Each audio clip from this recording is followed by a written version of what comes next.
Incluso a pesar de tener un rostro, muchas personas permanecen sin identificar en todo el mundo. Genera una extraña sensación el hecho de que nadie se haya preocupado por la ausencia de un ser querido. El tiempo va pasando y se generan aún más preguntas. Mi nombre es Sandra Ortiz, te doy la bienvenida al canal y te invito a ver dos tristes casos de personas sin identificar del Reino Unido. Desnuda en las ortigas. Es el viernes 28 de agosto de 1981. A eso de las 8 de la mañana, un hombre llama a la estación de policía. Dijo que cerca de Sutton Bank Top, acostado sobre su espalda, junto a un muro de piedra, se encontraba un cuerpo, oculto bajo un sauce. El hombre tenía un poco del acento de la zona, pero no quiso identificarse, alegando razones de seguridad nacional, y en menos de un minuto colgó rápidamente. Fueron a verificar la información. No hallaban nada, hasta que entre la maleza, dos huesos gastados les indicaron que estaban en el lugar correcto. Después de mucho tiempo retirando la vegetación, pudieron empezar la investigación. Se trataba de una mujer. Calcularon que llevaba unos 2 años allí oculta, basándose en una tapa de producto alimenticio que estaba debajo del cuerpo, que había sido vendido en octubre de 1979. Cerca había una zona de picnic, y muchos excursionistas, caravanas y turistas pasaban por allí. Pero al ser una zona rural, difícilmente la habrían encontrado sin la llamada anónima. El análisis forense reveló que medía 1,63, tenía el cabello castaño oscuro de 4 a 6 pulgadas de largo, sin tintes y cortado estilo hongo. Tenía más de 35 años.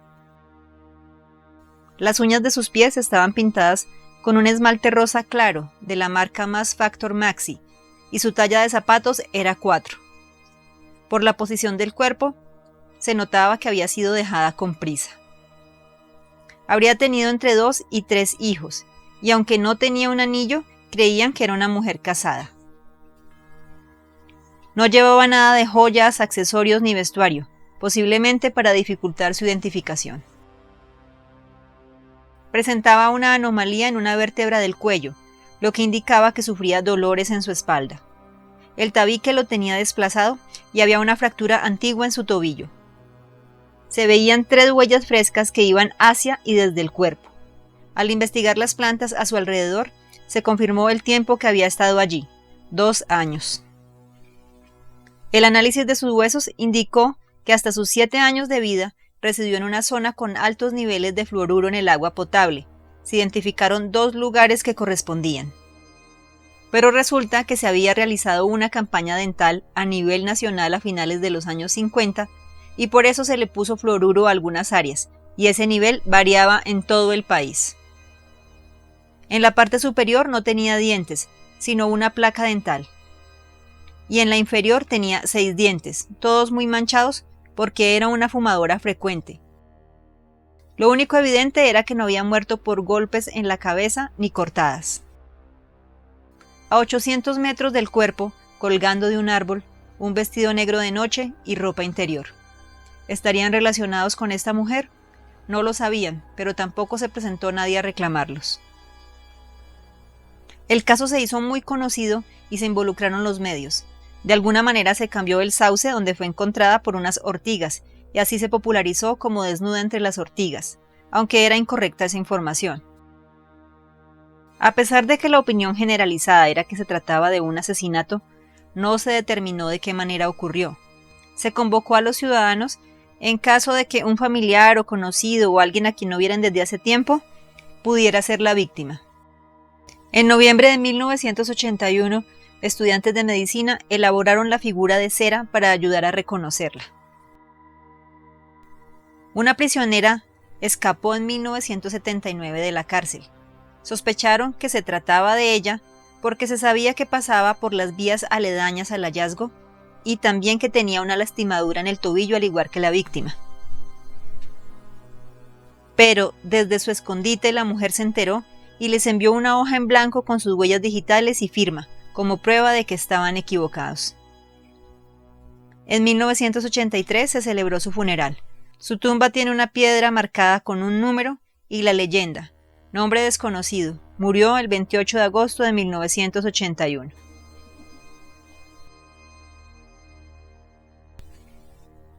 Gracias a la figura de cera, se presentaron muchas personas a preguntar por sus conocidos. En total se supo de 164 mujeres desaparecidas. Se enfocaron entonces en el quién. ¿Sería acaso el hombre que llamó? ¿O él era solo un excursionista que pasaba y no quiso verse involucrado? Tal vez un militar o alguien que conocía bien la zona por sus indicaciones, ya que fueron muy precisas, el nombre de las plantas y la ubicación exacta. También se planteó que era Sutcliffe, un asesino serial hallado culpable de acabar con la vida de 13 mujeres. Él estaba en la cárcel cuando se recibió la llamada anónima, pero eso podía ser parte del engaño para que no le adjudicaran el crimen. En todo caso, no coincidía con sus otros crímenes, aunque esta teoría aún tiene fuertes defensores. El principal problema para aclarar algo del caso es que cualquier cosa que hallaban no se podía estar seguro al 100% de que estaba vinculada con él mismo. En el 2011, al cumplirse 30 años del hallazgo de la desnuda en las Ortigas, 13 personas se comunicaron con las autoridades para dar un nombre de quien ellos creían podía ser la mujer. En el 2012 se exhumaron sus restos para extraer muestras de ADN que se incluyeron en la Base Nacional de Perfiles. Inicialmente 5 familias presentaron muestras, pero no hubo coincidencia. Se espera que algún día aparezca una. Para completar el infortunio de este caso, 2 años antes de hallarla en 1979, un jinete se encontraba montando y sintió un desagradable olor. Pensó en regresar más tarde para ver cuál era la causa, pero se cayó del caballo rompiéndose una pierna, por lo que olvidó el asunto hasta 1981, cuando se informó del caso. Lamentablemente, lo más probable es que en ese momento ella hubiera sido arrojada hacía poco, lo que habría facilitado descubrir al menos la causa de la muerte de la también llamada mujer de Sutton Bank. También sospecharon que se trataba de la secretaria Gloria Bilby, desaparecida en 1979 a los 36 años, pero su descripción no coincidía mucho, empezando porque Gloria era rubia.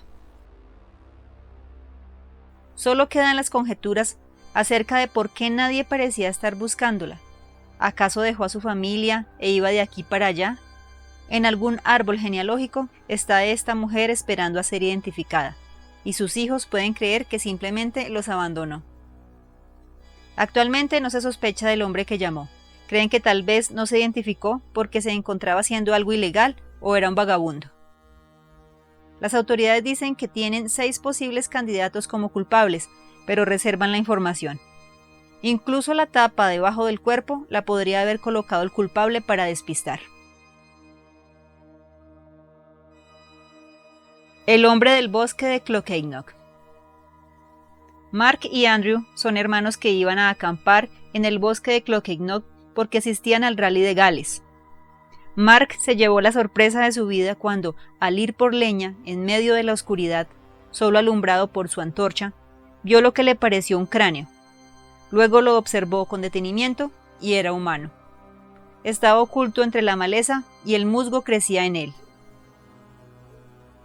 Las autoridades acudieron a las 8:35 de la noche y empezaron una búsqueda que terminaría a las 5 semanas, tiempo en el cual pudieron recuperar casi completamente el esqueleto de un hombre. La mayoría de los restos estaba entre los arbustos y matorrales cercanos al cráneo. Se extrajo ADN de los huesos, pero no hubo coincidencia con la base de datos nacional de desaparecidos. Era claro que se trataba de un crimen, porque presentaba traumatismo contundente en la cabeza. Se cree que murió en otro lugar y luego fue dejado en el bosque. Su deceso habría ocurrido entre el 2004 y el 2010, o sea que estuvo oculto más de 10 años, a pesar de que a su alrededor hay caminos forestales. Basándose en el crecimiento de los árboles, el grado de descomposición de los restos y el hecho de que el área fue sembrada en 1985, habría sido arrojado entre 1995 y 2005. Se sospechó del asesino serial Peter Moore, porque muy cerca de donde hallaron al hombre de Clocaignac, este criminal había enterrado a Edward Carty, quien fue su víctima más joven con 28 años. Hablaron con Moore y les confirmó que la víctima no identificada había sido en efecto hallada en el mismo lugar que Carty. El hombre de Clocaignac posiblemente nació antes de 1950, lo que permitía concluir que tendría más de 54 años cuando murió. Había tenido una buena complexión, medía de 1,73 a 1,78, tenía una lesión en la columna vertebral con algunas vértebras fusionadas, su nariz estaba rota y parecía que tenía una lesión en su muñeca izquierda. Seguramente era debido a la artritis y a alguna otra enfermedad inflamatoria dolorosa, lo que habría dificultado su movilidad. Sus mejillas estaban hundidas por la falta de varios dientes, pero el trabajo dental extenso que presentaba indicaba que era un tratamiento de calidad y al menos tenía 2 procedimientos, como coronas frontales tal vez hechos en el Reino Unido entre los años 1980 y 2000, y el otro procedimiento era un relleno reparador de una corona de plástico temporal muy gastada. Otra similitud con el caso anterior es que se hallaron unas prendas de vestir cerca del cuerpo, pero tampoco se pudo afirmar que fueran de él. Era un suéter Pringle verde oscuro fabricado entre el año 2000 y 2004 y ropa interior roja ya descompuesta, de marca Marks & Spencer, fabricada en 1999. En junio del 2016 se publican fotos de su mandíbula con la esperanza de que algún odontólogo reconozca el trabajo dental. Y en septiembre de ese mismo año se publicó su posible apariencia, con las edades de 50, 60 y 70 años. En el 2017, el asesino Peter Moore escribió una carta a los investigadores diciendo que conoció a la víctima, a quien describió como estudiante de la Universidad de Aberystwyth, desaparecido en 1996. No dio un nombre. Los periodistas identificaron a Roger Evans, desaparecido en enero de 1996 cuando tenía 46 años y estudiaba en dicha universidad, pero las fechas en los 2 casos no coincidían. En el Rally de Gales del 2017 se distribuyeron folletos entre los asistentes con la imagen del hombre de Clocaignac, aunque claro, es una aproximación ya que no se pueden determinar ni su tono de piel, ni el color de sus ojos, ni el de su cabello.